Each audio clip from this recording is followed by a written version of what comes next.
Calvin Mercer stopped halfway across the rain-soaked parking lot when he noticed a little girl arguing with a security guard instead of asking him for help. "You can't throw those books away," she said, hugging 3 water-damaged library books against her chest. "They're still readable." "They're ruined, sweetheart. They're only wet."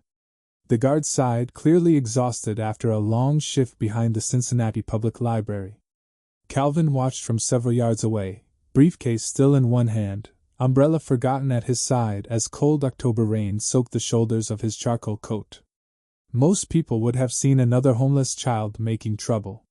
Calvin saw something different. The girl wasn't begging. She wasn't crying.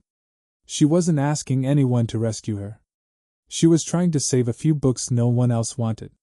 "Before we go any further, I'd love to know something about you. How old are you, where are you watching from, and have you ever met someone who changed your life with one unexpected act of kindness?" The security guard finally walked away after placing the damaged books beside the dumpster instead of inside it.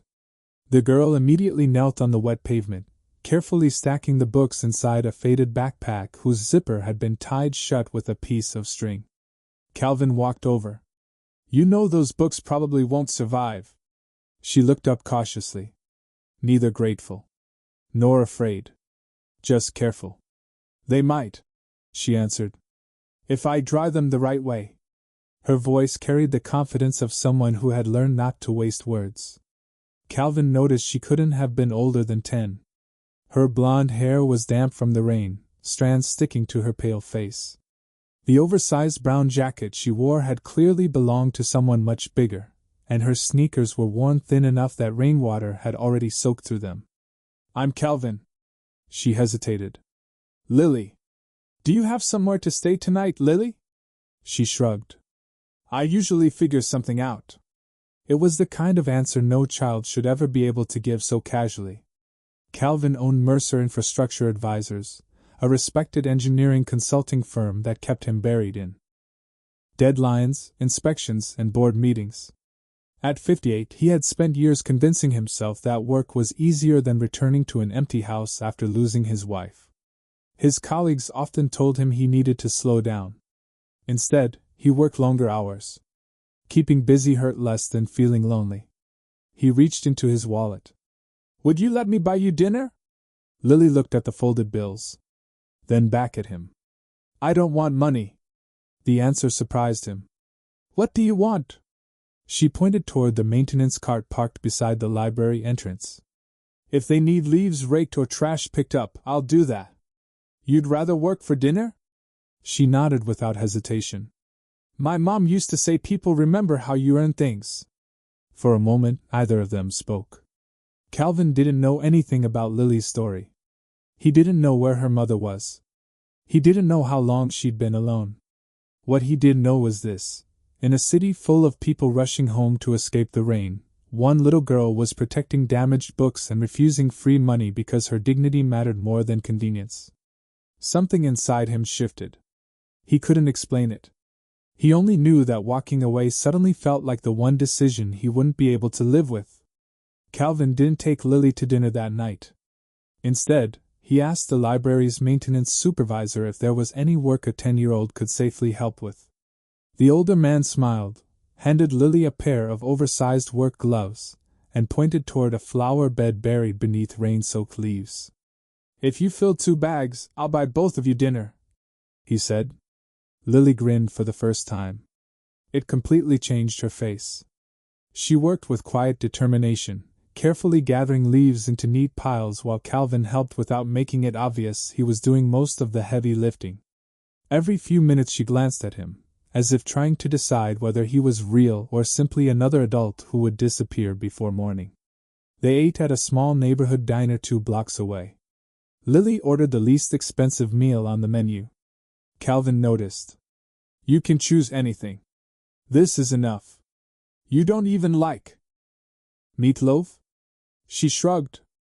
"I've never had it." The answer landed harder than he expected. Throughout dinner, Calvin learned very little about her past because Lily rarely answered questions directly. "Where did you sleep last night?" "A church porch." "Where are your parents?" "My mom passed away." What about your dad? I don't know him.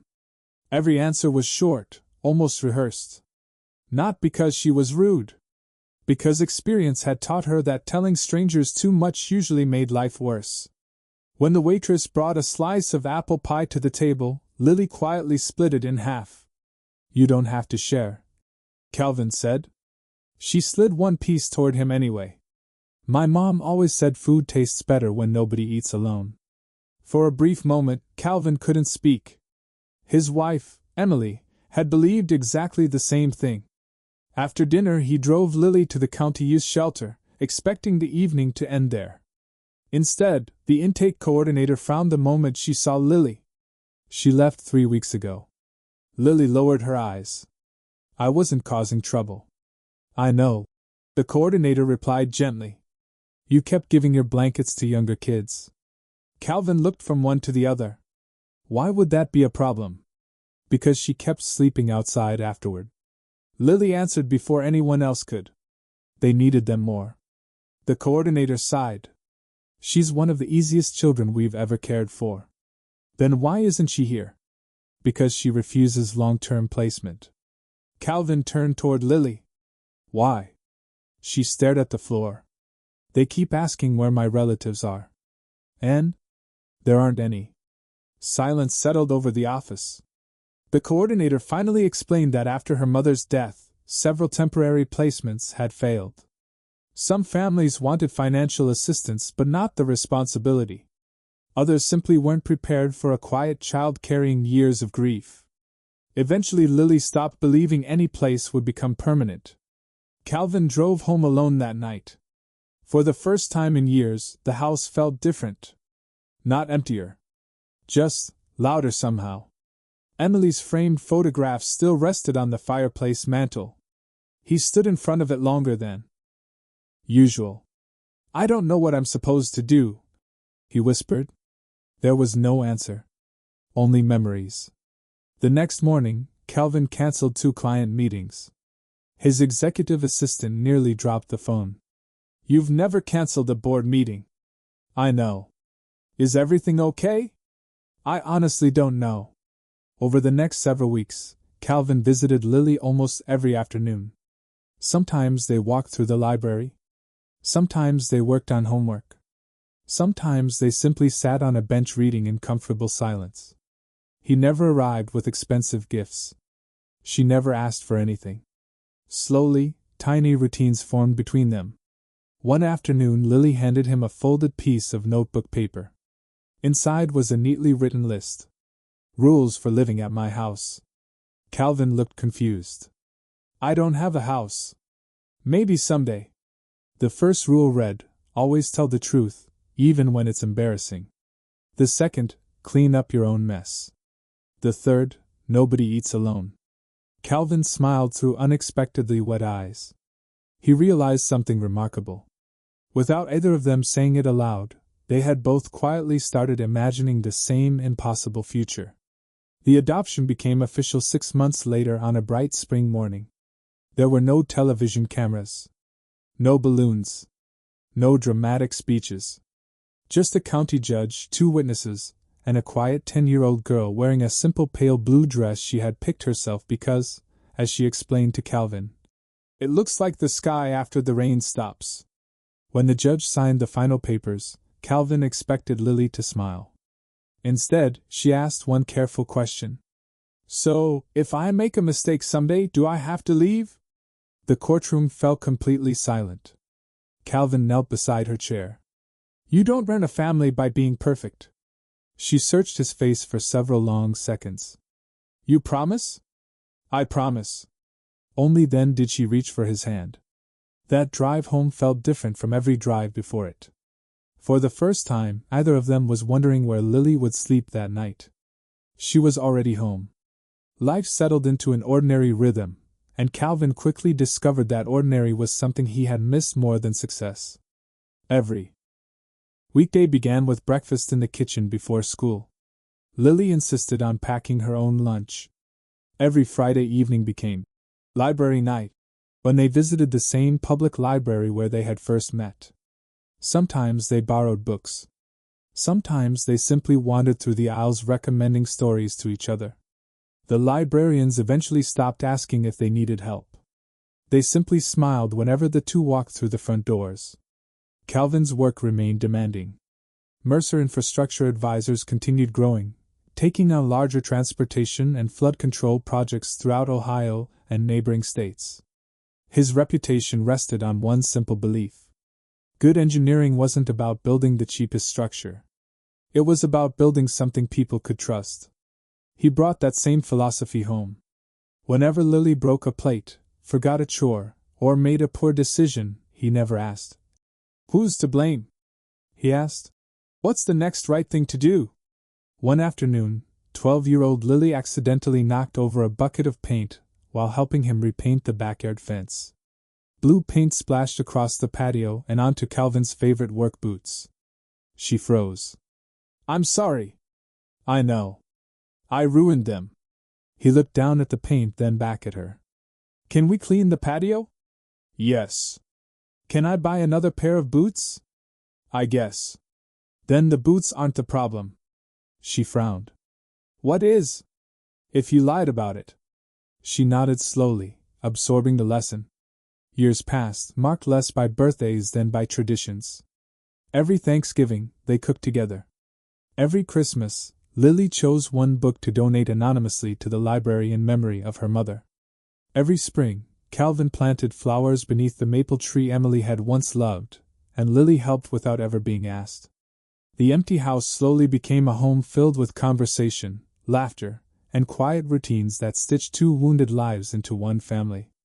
As high school approached, Lily's curiosity shifted toward questions about fairness, responsibility, and the way decisions affected entire communities. She joined the debate team, volunteered with legal aid programs, and spent long evenings asking Calvin about projects his company had completed. He never discussed confidential clients. Instead, he explained how every signature on an engineering report represented a promise to families who might never know the names behind the work. "People trust bridges because they assume someone cared enough to do the job right," he told her one evening. Lily looked thoughtful. "And what happens if someone doesn't?" Calvin rested his coffee mug on the table. "Then eventually the truth catches up." Neither of them realized how deeply those words would shape the years ahead. To Calvin, it was simply another conversation between a father and his daughter. To Lily, it became one more lesson she quietly carried into adulthood. 15 years passed almost quietly. The little girl who once rescued discarded library books had become Lillian Rhodes Mercer, a respected attorney specializing in public ethics and government accountability. Although she had legally taken Calvin's last name after the adoption, she chose to continue practicing under Lillian Rhodes, keeping a small piece of the past that had shaped her without allowing it to define her future. Calvin never objected. "A name doesn't make a family," he had told her after law school. "The way we show up for each other does." Now 58 had become 73? No. Calvin was 58 when they first met Lily. 15 years later, he was 73, his dark hair replaced by silver, but his steady voice and thoughtful manner remained unchanged. Mercer Infrastructure Advisors had grown into one of the Midwest's most respected engineering consulting firms, known for refusing shortcuts even when competitors underbid them. Then one Monday morning, everything changed. Every television in the office showed the same breaking news. A flood control levee outside Dayton had partially failed after record-breaking storms swept across Ohio.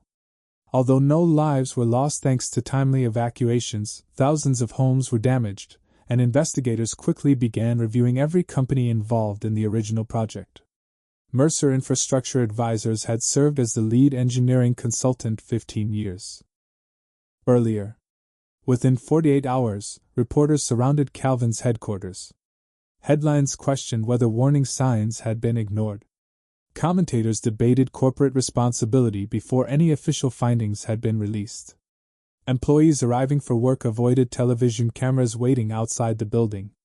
Calvin called an emergency meeting with senior staff. "We cooperate fully," he said calmly. "No missing documents. No rewritten timelines. No blaming contractors. One executive shifted uneasily. The media already assumes we're guilty. Calvin nodded. The media doesn't decide the facts. Later that afternoon, Lily arrived at the office carrying her briefcase. She wasn't part of her father's legal team. She had come simply as his daughter. Calvin greeted her with a tired smile. I was hoping you wouldn't see the news. She raised an eyebrow. You taught me to pay attention when people start asking difficult questions. He chuckled softly despite the tension. I suppose I did. Outside the conference room windows, reporters continued gathering beneath gray autumn skies. Inside, shelves overflowed with engineering journals, project binders, and decades of carefully organized records. Calvin looked around the room he had occupied for nearly 30 years. I've always believed good records tell the truth, he said quietly. Lily followed his gaze. Then let's make sure the truth has every chance to be heard.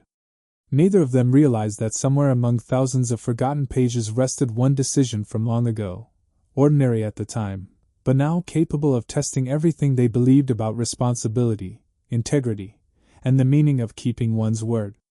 For the next several days, the conference room on the 4th floor became the center of Calvin Mercer's world. Boxes of project files lined the walls. Engineering drawings covered the long oak table. Laptops stayed open long after midnight as employees retraced decisions made 15 years earlier, determined to understand exactly what had happened before investigators reached their own conclusions.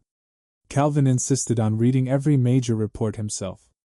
Not because he distrusted his team. Because his signature appeared on the original consulting recommendations.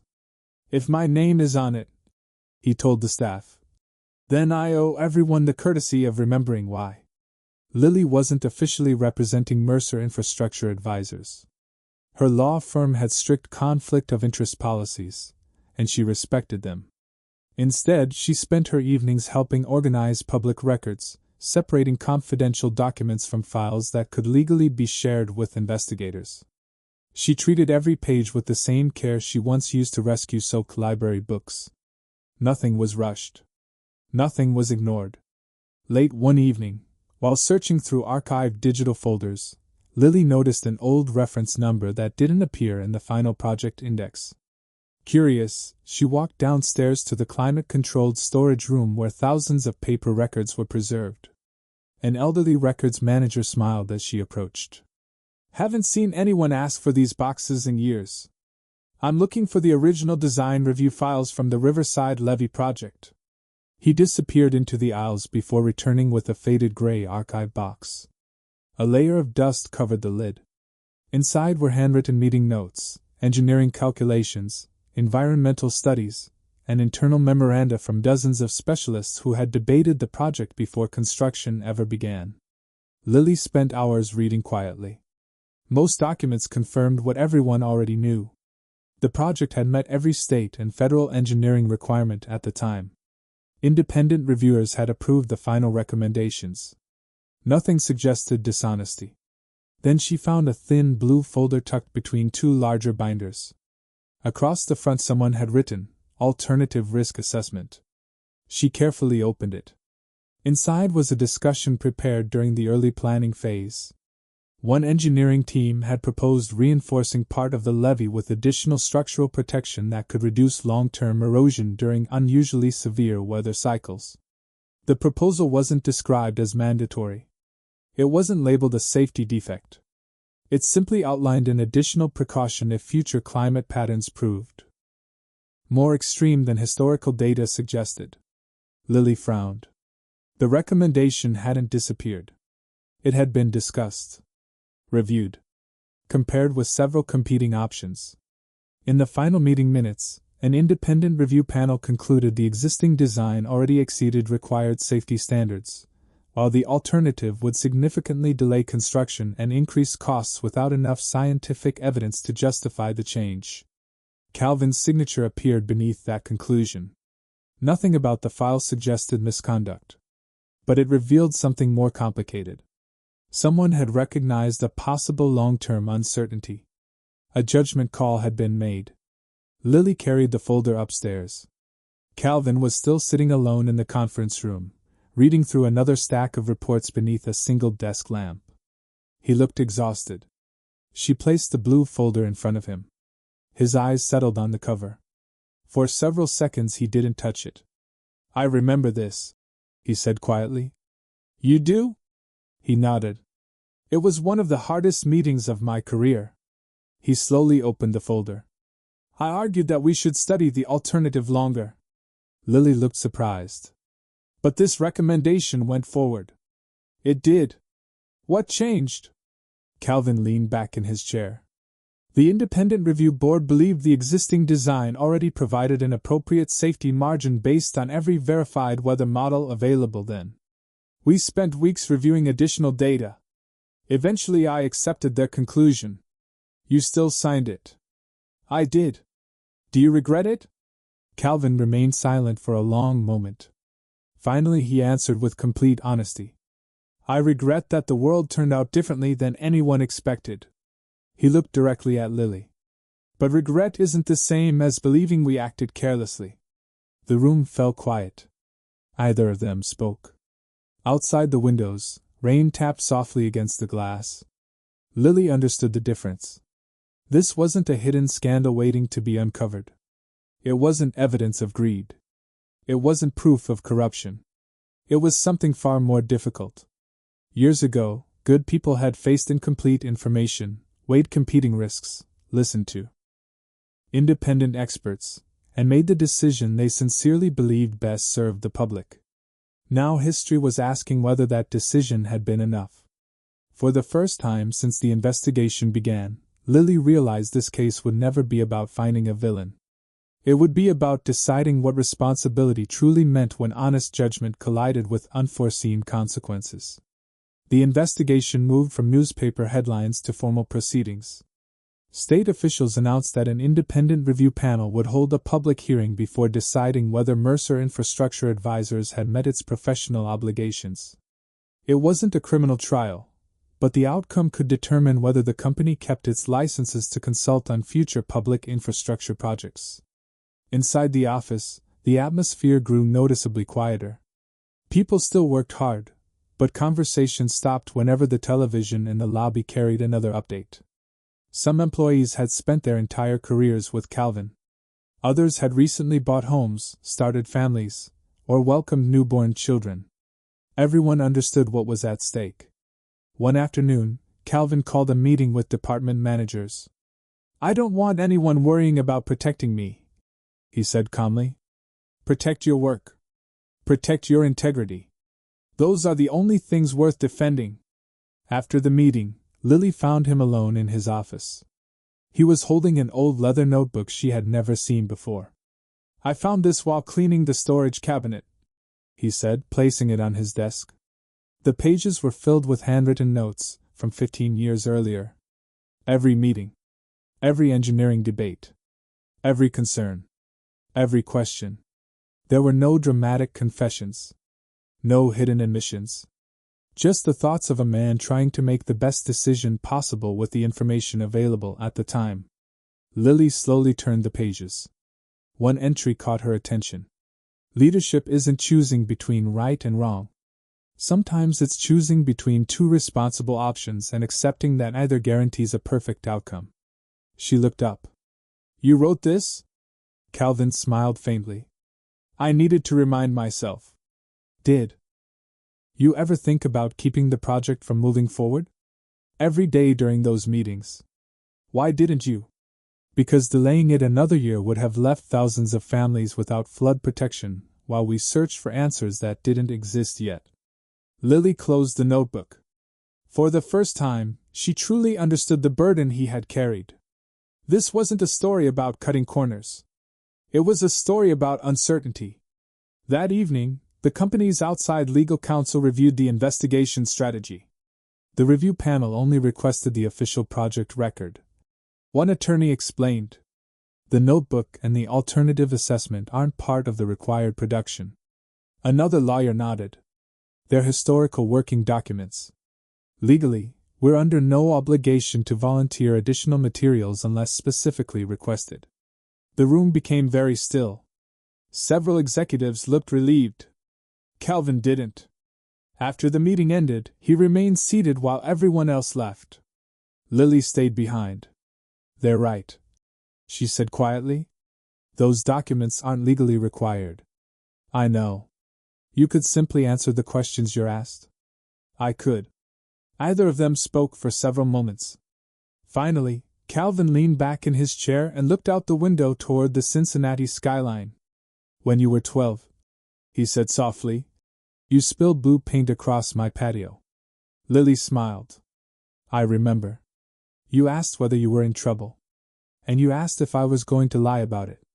He nodded. "I've spent 15 years telling you that integrity begins before anyone asks the question." She felt her throat tighten.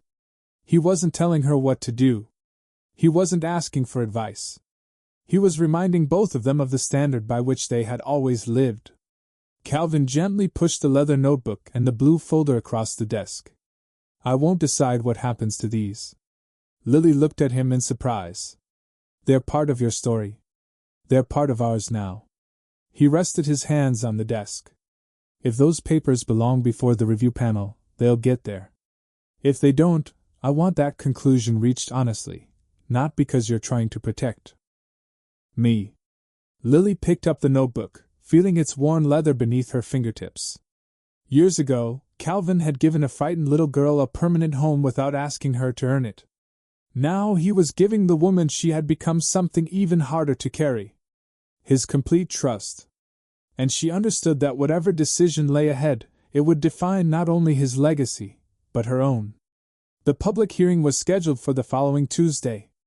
By Monday evening, every conference room at Mercer Infrastructure Advisors had been converted into a temporary preparation space. Whiteboards listed timelines. Engineers rehearsed technical explanations. Attorneys refined opening statements, determined to answer every question with precision. Yet Calvin spent very little time discussing legal strategy. Instead, he walked through the office, stopping at nearly every desk. He thanked the receptionist who had worked beside him for 22 years. He shook hands with young engineers who had joined only months earlier. He paused beside the drafting department and quietly told them, "Whatever happens tomorrow, never let fear become part of your calculations." No one expected a speech like that. Many of them realized he was preparing them for the possibility that the company might not survive in its current form. That evening, Lily drove Calvin home. Neither of them turned on the radio. The silence between them wasn't uncomfortable. It was thoughtful. When they reached the house, Calvin unlocked the front door and instinctively glanced toward the fireplace. Emily's photograph still stood exactly where it had been for decades. Fresh flowers rested beside the frame. Lily replaced them every Sunday without ever mentioning it. Calvin smiled. "Your mother would probably tell us we're both overthinking this." Lily laughed softly. "She'd probably make us eat first." Together they prepared a simple dinner, just as they had hundreds of times before. Soup. Fresh bread. Tea. No one mentioned the hearing until the dishes had been washed. Finally, Lily placed the blue folder and the leather notebook on the kitchen table. "I've read everything twice." Calvin nodded. "So have I. There isn't any evidence that you acted dishonestly." "No. There isn't any evidence that anyone ignored mandatory safety standards." "No." She took a slow breath. "But those documents explain how the decision was made." "They do." Lily looked directly at him. "If we submit them voluntarily, some people will say you admitted responsibility." "They might. If we don't, we'll probably stay within the legal requirements." "We probably would." Another long silence followed. The kitchen clock quietly marked each passing second. Finally, Calvin spoke. "When I adopted you, do you remember the first promise I made? You said I wouldn't have to leave because I made a mistake." He smiled. "I also hoped you'd become someone who could disagree with me if you believed I was wrong." She felt tears gathering but refused to let them fall. "I don't think you're wrong. I know. I just don't know what the right choice is." Calvin reached across the table and rested his hand over hers. "Neither do I. It was the first time in Lily's life she had ever heard him admit uncertainty without trying to solve it. Somehow, that honesty made him seem stronger, not weaker. Later that night, unable to sleep, Lily drove to the public library where they had first met. The building was closed, but the lights around the entrance illuminated the familiar bench overlooking the small garden. She sat there alone. 15 years earlier, she had been a frightened child trying to save damaged books because she couldn't bear seeing something valuable thrown away. Now she held 2 documents that could change her father's future. She thought about the rules she had written on a sheet of notebook paper as a little girl. Always tell the truth, even when it's embarrassing. Clean up your own mess. Nobody eats alone. She smiled through her tears. Those hadn't really been her rules. They had become hers because Calvin had lived them every single day. The next morning, before leaving for the hearing, Lily arrived at the office carrying both the blue folder and the leather notebook. She didn't tell anyone what decision she had made. She simply placed the documents inside her briefcase, closed the lock, and looked toward the courtroom waiting across the street. For the first time since the investigation began, she wasn't thinking about saving the company. She was thinking about honoring the man who had taught her that truth was never supposed to be convenient. Only worth it. The hearing room was already full when Calvin and Lily arrived. Reporters lined the back wall. Residents from the flooded communities filled every available seat. Some carried notebooks. Others carried photographs of damaged homes. State engineers, legal observers, and local officials spoke quietly among themselves while television cameras waited for the proceedings to begin. No one applauded when Calvin Mercer entered. No one whispered insults either. They simply watched. For 15 years, his company had helped design public infrastructure across the Midwest. Now, every decision connected to one levee project was about to be examined in public. Calvin took his seat beside the company's outside counsel. Lily sat several rows behind them. Not as a member of the defense. Not as a witness. Simply as an attorney observing the process, and as the daughter of the man whose entire career stood before the panel. The chairperson called the hearing to order. For nearly 2 hours, engineers explained technical standards that had existed 15 years earlier. Weather experts described how rainfall patterns had changed beyond historical projections.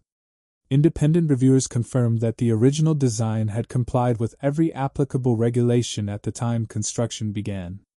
No testimony suggested fraud. No evidence pointed to bribery. No document showed anyone intentionally placing the public in danger. Yet one difficult question remained. Could more have been done? During a recess, the panel invited both parties to identify any additional material they believed might help clarify the decision-making process behind the project. The company's legal counsel quietly leaned toward Calvin. "We have fully complied with every request." Calvin nodded. "I know. There is no legal obligation to expand the record." "I understand." Across the room, Lily opened her briefcase. The blue folder rested beside the worn leather notebook. She closed her eyes for one brief moment. Then she stood. "Madam Chair," she said respectfully, "I would like to request permission to submit supplemental historical documents for the panel's consideration." The room immediately fell silent. The company's attorneys turned toward her in surprise. The chairperson adjusted her glasses. "Please identify yourself." "My name is Lillian Rhodes." She paused only long enough to choose complete honesty. "I am also Calvin Mercer's adopted daughter." Several reporters began writing immediately. Lily continued without hesitation. "The documents I'm submitting were not withheld from investigators. They were archived working materials that were never requested during the initial production process. After reviewing them, I believe they provide important context about how engineering decisions were reached." She handed both documents to the hearing clerk. Calvin watched quietly. He made no attempt to stop her. The panel reviewed the first pages before asking Calvin to return to the witness table. "Mr. Mercer," the chairperson asked, "were you aware these documents existed?" "Yes." "Why were they not included earlier?" Because they were not part of the official project record requested during discovery. Did you intend to conceal them? No. Would they have changed your testimony today? Calvin looked directly at the panel. No. Then why do you believe they're important? He took a slow breath. Because regulations establish the minimum we must provide. Integrity sometimes asks for more. The room became completely still. He continued in the same calm voice. 15 years ago, my team examined additional reinforcement options. Independent experts concluded the approved design safely exceeded every required engineering standard based on the verified data available at that time. I accepted that recommendation after weeks of discussion. He gently placed his hand on the notebook. I also wrote down every concern we debated because leadership carries responsibility even when no perfect answer exists. One panel member leaned forward. Looking back now, would you make the same decision? Calvin didn't answer. Immediately. No, he finally said. But not because I believe we acted carelessly. He glanced toward the residents seated behind the panel. I wouldn't make the same decision because today we know things we couldn't have known 15 years ago. Experience changes judgment. That doesn't erase responsibility, it deepens it. The hearing continued through the afternoon as the supplemental documents were reviewed alongside testimony from independent engineering experts. By the end of the day, the review panel reached its conclusion. Mercer Infrastructure Advisors had complied with the engineering regulations and professional standards in effect at the time of the project. No evidence supported allegations of fraud, deception, or intentional misconduct. However, the panel also concluded that the newly submitted materials demonstrated the value of preserving broader engineering deliberations when projects involve long-term public safety. They ordered updated documentation standards and enhanced independent review procedures for future state infrastructure projects. The company would retain its professional standing, not because uncomfortable questions had been avoided, but because, when given the opportunity to remain silent, Calvin and Lily had chosen to let the complete truth speak for itself. As the hearing adjourned, reporters rushed toward the exits to file their stories. Calvin remained seated for a moment. Across the room, Lily met his eyes. Either of them smiled. Neither of them needed to. They understood that the greatest victory that day had never been keeping a company alive. It was proving that the principles built inside a family could withstand the weight of public judgment. 3 weeks after the hearing, the television trucks were gone. The sidewalks outside Mercer Infrastructure Advisors were quiet again. Employees walked through the front doors carrying coffee instead of answering reporters' questions. Phones rang with new projects. Engineers returned to design reviews. Life hadn't returned to the way it had been before. It had become something better. At the company's first all-staff meeting since the hearing, Calvin stood before more than 100 employees in the same conference hall where they had celebrated countless successful projects over the years. There were no banners. No speeches prepared by a public relations team. Only a simple wooden podium. I owe every one of you an apology, Calvin began. The room fell silent. I spent years teaching that leadership means accepting responsibility. Then I discovered how difficult those words become when the responsibility is your own. No one interrupted. I am grateful the review panel recognized that our team acted honestly and professionally. But honesty isn't a finish line. It's a habit we choose every day. He paused before continuing. Starting today, every major project we complete will include a permanent decision record. Not because regulations require it, but because future engineers deserve to understand not only what we decided, but why. Several employees exchanged thoughtful glances. They understood immediately. The company wasn't changing because it had been forced to. It was changing because it had learned. After the meeting, a young engineer approached Calvin. I've only worked here 8 months, she said, but after everything that happened, I'm proud this is where I started my career. Calvin smiled. Then help us leave it better than you found it. That Saturday morning, Lily drove Calvin somewhere without telling him the destination. When they stopped, he recognized the familiar brick building before she even turned off the engine. The Cincinnati Public Library. The same entrance. The same sidewalk. Even the same maple tree, now dressed in the warm colors of late autumn. They walked together toward the bench where their lives had quietly intersected 15 years earlier. It seems smaller, Calvin said with a smile. You've just gotten older. I was hoping you'd say wiser. I'll give you that one. They both laughed. Lily reached into her bag and carefully placed 3 books on the bench. They weren't expensive first editions or rare collections. They were children's novels, each carrying a small bookplate inside the front cover.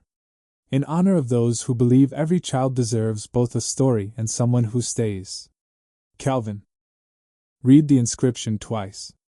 You did this? She nodded. I remembered the books. For a long moment, neither of them spoke.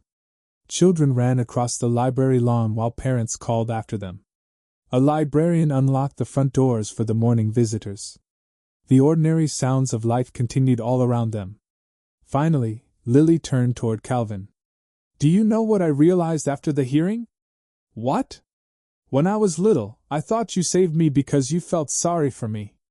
Calvin looked surprised. I never pitied you. I know that now. She smiled gently. You saw someone worth believing in before I could believe in myself. Calvin's eyes filled with quiet emotion. I wasn't always sure I was doing the right thing. You weren't supposed to be sure.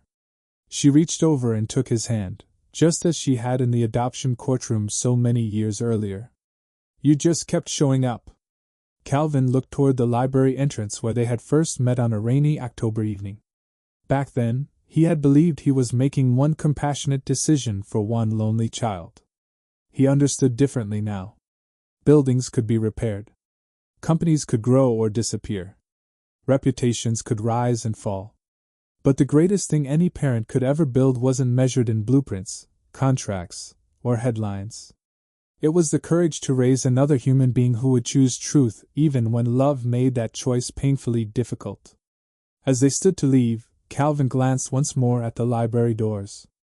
15 years earlier, a little girl had refused free money because she wanted to earn her dinner. Today, that same little girl, now a remarkable woman, had protected everything that truly mattered. Not his company. Not his reputation. His character. And in that quiet realization, Calvin finally understood that the greatest empire he had ever built had never belonged to him at all. It lived in the life of the daughter who chose to carry his values farther than he ever could.